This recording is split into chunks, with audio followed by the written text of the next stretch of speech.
خواتي خواتاتي مساء الخير عليكم بونسوار تو الموند اهلا وسهلا نزول في الله والسلام عليكم جيسبر que راكم ملاح j'espère que تشوفونا مليح. Vous avez été nombreux et nombreux à réagir aujourd'hui 10 septembre 2022 à notre podcast et à notre article qui annonce la nomination d'un nouveau patron à la tête de la DCSA, la Direction centrale de la sécurité de l'armée, le général Chouetra Abdelaziz qui va prendre ses fonctions, qui a pris ses fonctions officiellement hier.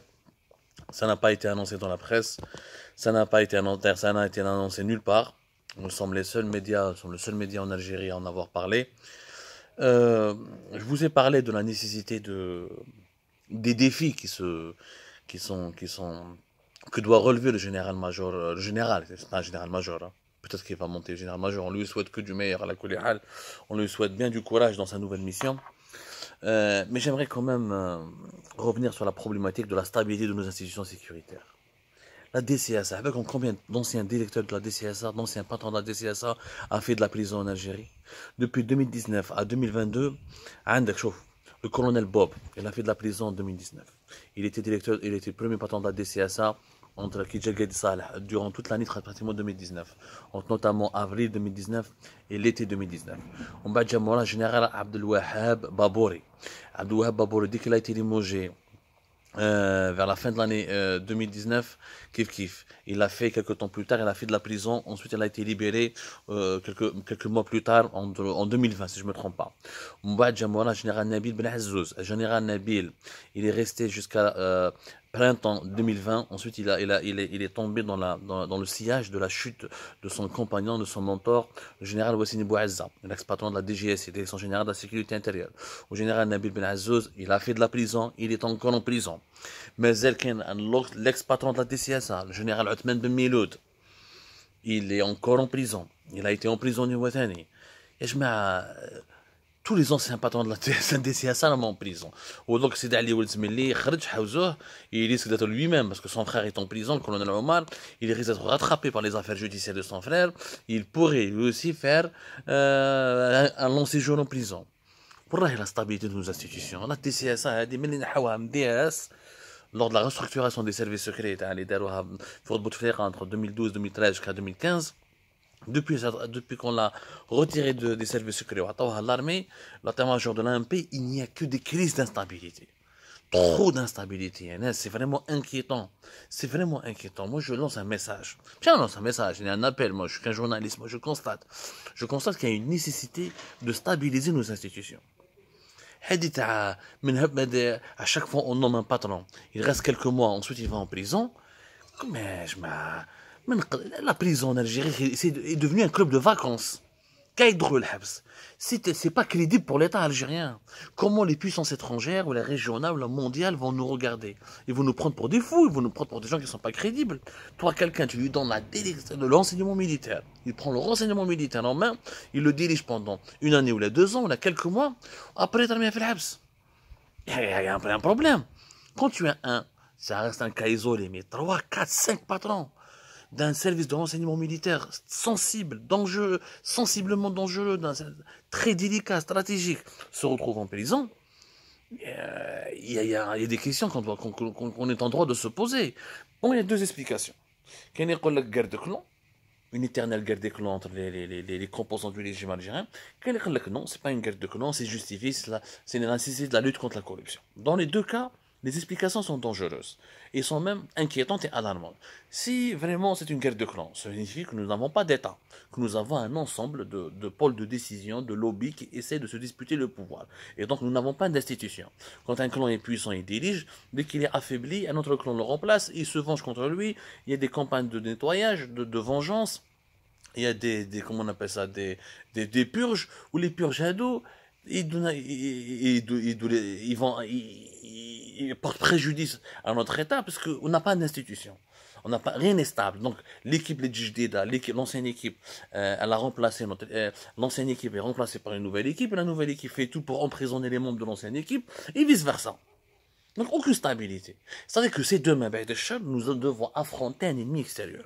C'est demain comme l'Ukraine, ou là comme Malabélich, ou là comme l'Éthiopie, ou là comme n'importe quel autre pays, comme l'Azerbaïdjan ou l'Arménie, nous sommes confrontés à une attaque extérieure, ou là nous sommes confrontés à des problèmes internes sérieux, ou là nous sommes confrontés à des lobbies étrangers puissants qui veulent jouer la stabilité de notre pays.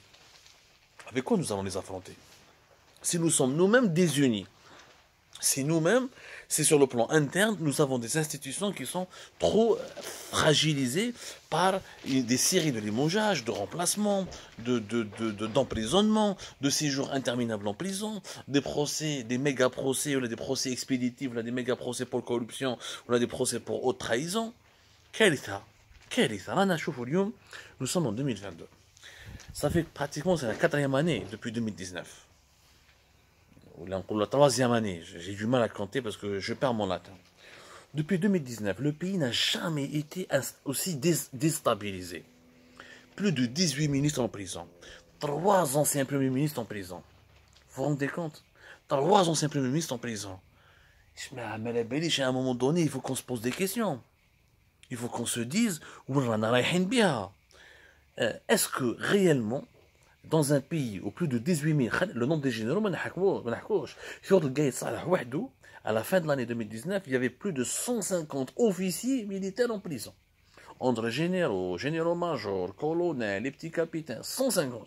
Aujourd'hui, nous avons encore du mal à évaluer le nombre des généraux et des officiers supérieurs de l'armée qui sont en prison, mais on a plusieurs dizaines.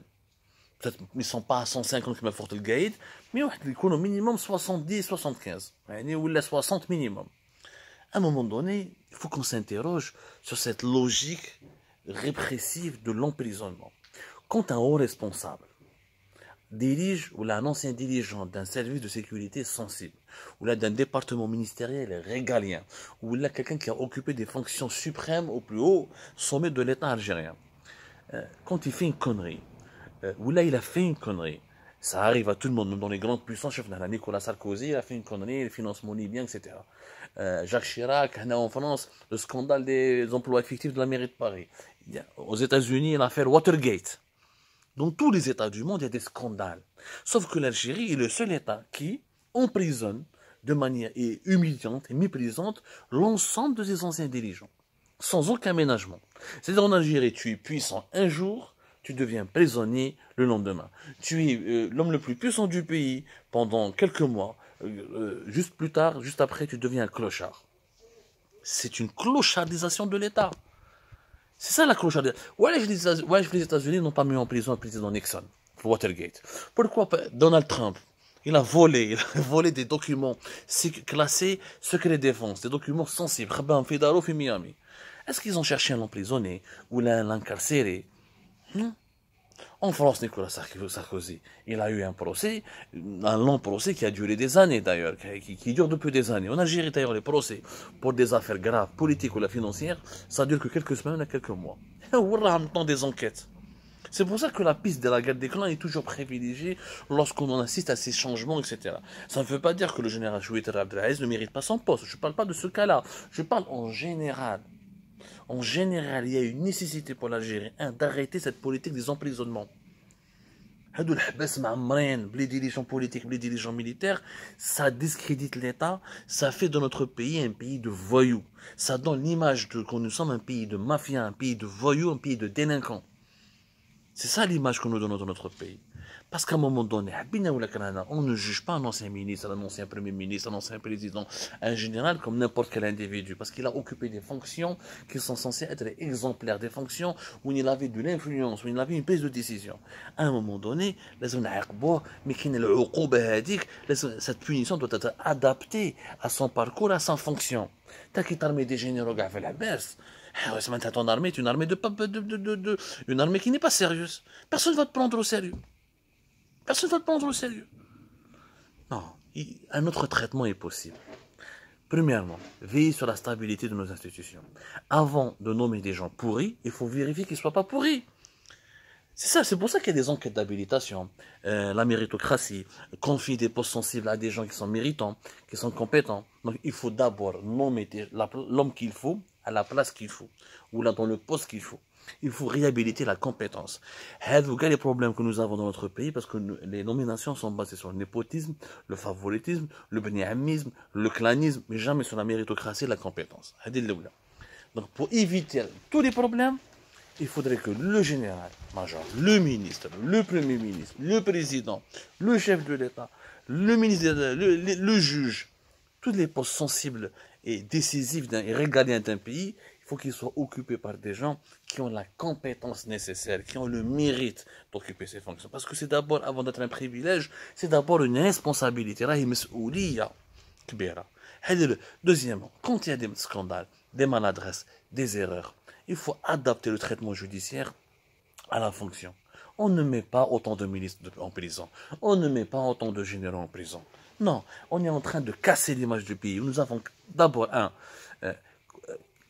donc la répression, cette politique d'emprisonnement menée de 2019 à 2022 a dissuadé toutes les compétences qui ont été contactées par le pouvoir algérien pour devenir ministre. Énormément de personnalités que je connais, des personnalités nationales, qui ont de grandes compétences, qui ont un grand carnet d'adresses, quand ils ont été contactés pour devenir ministre, le premier ministre, quand ils ont été contactés pour occuper des fonctions importantes au sein de l'État, ما يحبوش يجوا. يخاف.